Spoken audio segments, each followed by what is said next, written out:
you been hiding those? Hello and welcome to my first ever development blog. I am bringing you a Tau Army in the theme of D.Va from Overwatch.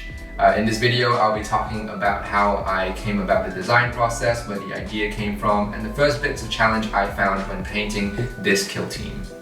So the idea of this army came from one of my projects that I worked on. Just a little bit of a thank you to a YouTuber named friendlyjordies. He sort of gave me the boost and elevated my Instagram page to the following it is currently.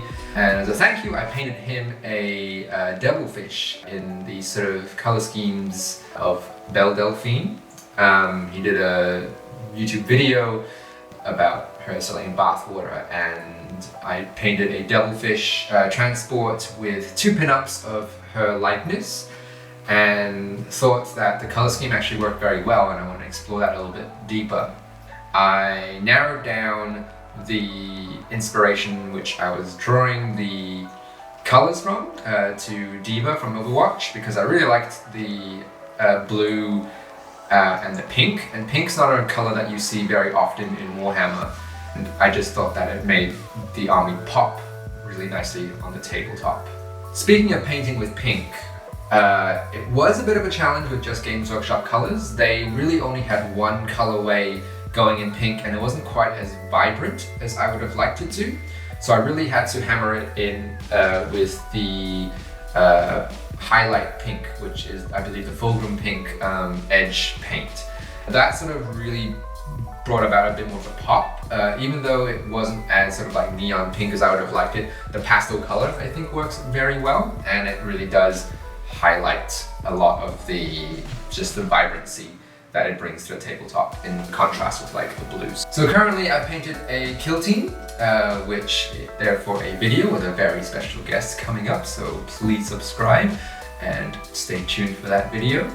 I really enjoyed, again, obviously working with the pink, a very different color to what I'm used to, but also I did fully assemble them before I painted them. I probably won't do that again. It came from a necessity for sort of speed and working out their poses rather than, you know, making the paint job easier. I did really like sort of the on-the-spot decisions that I had to make, especially with this one model in particular. He had an extra antenna and also a device held in his hand that I sort of on the fly decided to do all pink, and I'm quite happy with how it came out. As well as this one that is lobbing the grenade. I also just decided to do the grenade all pink, which pink is quickly becoming a new favorite color to do. This is actually going to be a Tau starter army. I posted a message on my Instagram story asking for suggestions on a list build, and a lot of you came back with quite a mobile unit. Some of you of course suggested the Riptide because it's one of the biggest, baddest units that the Taus can bring to the table, but the Piranhas bring great speed, and the Devilfish along with the Fire Warriors zoom around the table, hold objectives, plenty of firepower. So with the Tau, I felt like it was sort of a identity that had already been established. We're going from, you know, the miniatures I painted for various Australian politicians.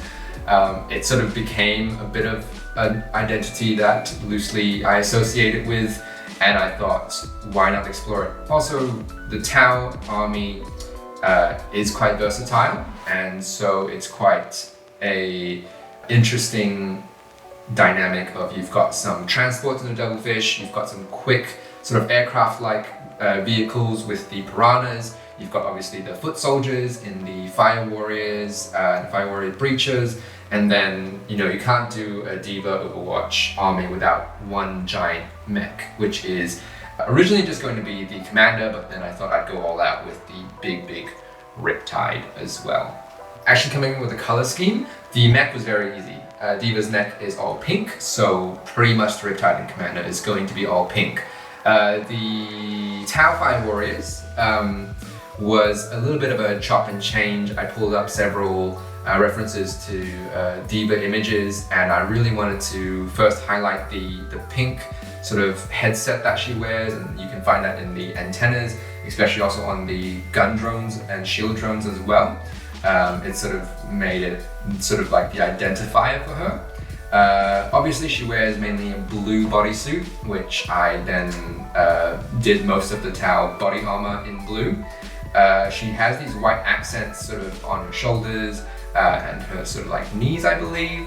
So that's where the boots sort of came in, and then pink accents on every sort of button node surface area where the Tau sort of had the space. I also went into dressing the shoulder pads of the Tau differently. So your normal sort of recruits and privates will have the blue accents, whereas the leaders will have the pink accents.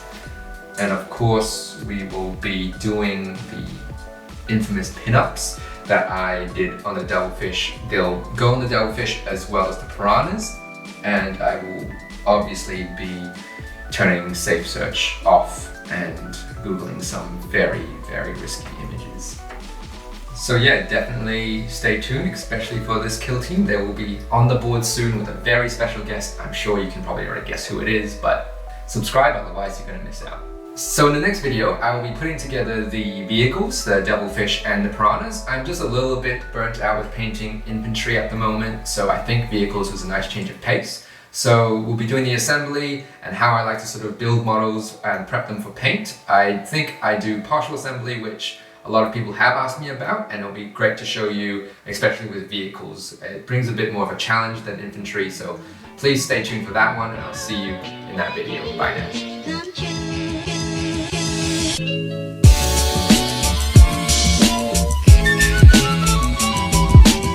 Towers of Tau? I've got towers. Towers. The two towers. Not quite the Lord of the Rings movie we were expecting. No.